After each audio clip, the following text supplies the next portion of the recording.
Happy Halloween! I'm Capital Weather Gang meteorologist Matthew Capucci here with your Halloween forecast for those going out trick-or-treating. In some places the weather will be a trick and in others a treat. All right, let's start on the West Coast right now where we have dangerous fire weather conditions across the Golden State. We're watching a number of wildfires already ignited and a lot of dry air moving through could make things even worse out there. So it's a tale of a divided nation. We have a big plunge of cold over the west and warmth over the east, but meanwhile right in between, that's where we'll see the stormy weather. It has been bone-chilling cold across the west. Minus 35 on Monday at Peter Sink in Utah.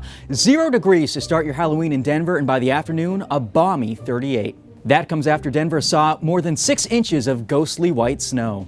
And meanwhile in the east, we'll start Halloween beautiful, sunny and nice in the morning. Temperatures near 70 across much of the mid-Atlantic, but by the afternoon, the storm approaches.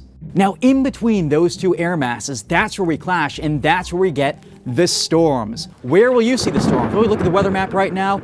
Places like Chicago, down to the Ohio Valley and the Tennessee Valley as well, seeing several inches of rain in addition to a dismal Halloween. Now we're also watching a threat of some severe weather, especially towards the Appalachians where we can't rule out damaging winds or even an isolated tornado late in the day.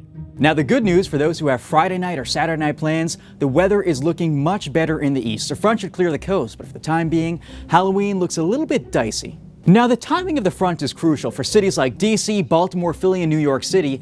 The front looks to be moving just slowly enough we might sneak out a few hours of trick-or-treating before that rain moves in. Now this front could sag all the way down to the Gulf of Mexico. New Orleans on Thursday and Friday will have lows in the 40s. Similar story up in Chicago. They average more than 60 degrees this time of year. They will struggle to get above 45 several days this week. Now, if you're in the Sunshine State, expect beautiful weather on Halloween and on Friday. By Saturday, in Florida, you might see a couple of storms.